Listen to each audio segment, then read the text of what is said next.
Hey guys, how are you? I'm Matt Zaretta from Engineer Performance here for the X Factor group.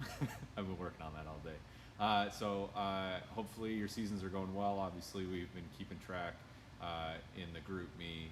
I know there's a big race tonight. I'm filming this on Thursday. So hopefully everybody does well, everybody's healthy. But I'm going to take you through some like lower extremity mobility stuff. You know, we're 6 weeks into the season. Obviously, you guys were training all summer. Now we're starting to get into races, so I'm assuming some of us are sore. Again, soreness is normal. The biggest thing is we just don't want those things to cascade and continue to get worse. So I'm going to start from the bottom up. We'll start with calves, shins, go up to quads, hamstrings, and then get up into your hip and glute. Mostly I'll kind of walk you through it and talk through it, but usually with foam rolling, usually 30 seconds to a minute. Stretching is kind of the same thing. I'm not going to do that for each one of these just because that will take forever, and this video is supposed to be under 5 minutes. So I'll show you. If you have any direct questions, obviously you can talk with me through the group, or we can set up a text or a call and kind of go from there. Sound good? Awesome. So first things first, so let's start with calves, which seem pretty typical for most people. So foam roll, can use a lacrosse ball too, but I like a foam roll. I'll try to show you different angles. But the biggest thing for calves, you can do it with two. My biggest thing is I like to find a spot. So find a spot, and then I want you to hold it there. That'll get that muscle to relax. Once you get that muscle to relax, then you can start moving the joint. So for calf, it's gonna be you pulling your toes up, right? So kind of a pin and stretch. Again, if I do it from the side, so you can see me, if I find a spot in calf, putting one foot over the other, again, we'll put more pressure into it. Pulling the foot up will kind of be a pin and stretch over that calf. So again, foam roll is an option. I have a lacrosse ball. You can do the same thing. Find a spot, put pressure over. You could put hand, but same thing. Find a spot, hold it, and then you can move the foot. Again, that's going to be a pin and stretch. So say that's for your calves. The other main big complaint that I always get is you can get it through your shin, which you can use a roll stick through. Otherwise, a lot of people talk about like lateral calf or lateral shin, so your perineals. You want to watch out for your fibular head, which is this bone here. But otherwise, your perineals are kind of here. And again, they go down and attach to your lateral ankle. So sometimes people have lateral ankle pain. With the perineals, you can use a ball and you find a spot. So same thing, hold it there. Say it's been 30 seconds. And then you would start to move the ankle. Again, same thing, pin and stretch over that ball. Cool. Next one, a lot of people get some like inner shin pain. So posterior tib is the main one, right? So inner calf is kind of what I go through. So what you can do is if I'm here, you want to watch out for your tibia, but you can find that spot in your medial calf. You can just use your thumb. You can push down hard, same thing. If you hold it for 30 seconds, that'll get that muscle to relax. And then you can pull the foot up, right? Again, this one's not very comfortable on a lot of people.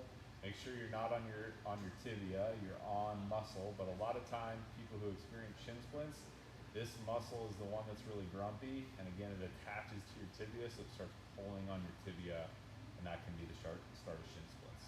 So getting through there. You can also use a massage gun in this spot. That's pretty easy. So again, find that spot. And again, don't do this, you're just tickling yourself. Find a spot, hold that spot. That'll get that muscle to relax. And then same thing, you can bob the foot.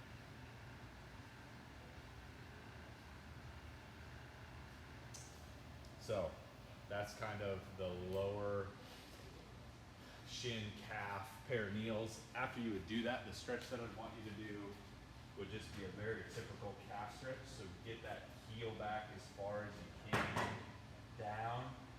You can do it with your foot straight. So if I demonstrate this way, you can do it with your foot straight like so, and you should just feel a very generic calf stretch. The other one would be where you turn your foot in, and you might get like a lateral calf stretch by turning your foot in. So that's an option. I'm already almost at 5 minutes, so I'm gonna go through really quick for the other ones. So quads are pretty simple. If I find a spot in my quads, same thing, I'm gonna hold it for 30 seconds to a minute. How you would mobilize this one would be you bend, and this is a pretty miserable one for people, especially you runners with really tight quads. So that's how you would get through it. That's how you would get through the front. How you get through the side is instead of going face down, I'm gonna be angled. So again, I'm not on my T-band, I'm on my lateral quad. I'm unweighting myself via my hands and via my leg.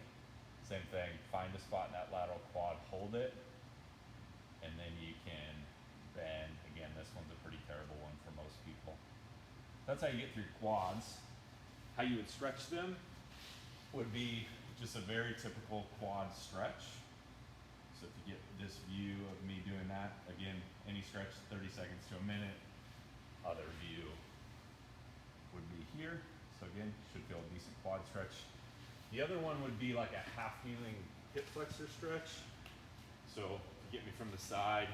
A lot of people stretch their hip flexor by leaning forward. I actually want you to take your ribs down and squeeze your butt underneath you, and you should feel a stretch like so. Again, if you see me from a different angle, just because I'm in a video, I'm here, right, ribs down, butt tucked. I should feel a really good stretch through my hip flexor. So that's enough of quads. Hamstring wise, a lot of people have tight hamstrings, typically because hamstrings are weak. That's another video. But to roll hamstrings, you get through here. Honestly, what I think the better version is using a lacrosse ball. So find a spot and you can get through there. Honestly, sitting on like a hard chair is usually better than being on the floor.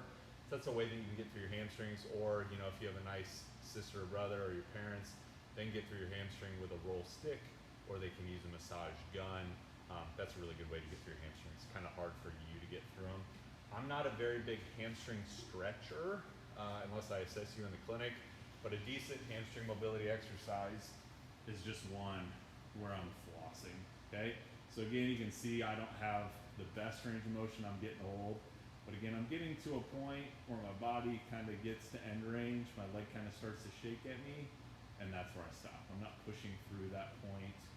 So just get there and say you just do like 20 of them on each side. Cool, that's hamstrings. Hip, a lot of people have some hip and glute pain. I know a couple of you in the group who I've treated before. So to get through your hip, say you go here, you're actually gonna lean through the hip of the foot you're bringing up, and you can get through the top side of that hip and glute. So right underneath your SI joint, you're gonna find that spot, just hold it. Same thing, 30 seconds to a minute, find different spots. Really good way to open up your hip a little bit, get through that glute med, which again, usually causes pain, but usually it's because of weakness. So get through that spot. So then stretch-wise, after you do that, I really like this one where you would just keep shoulders down, pull yourself across. Should feel a really good stretch from your low back and up through your hip. Again, different view from the side.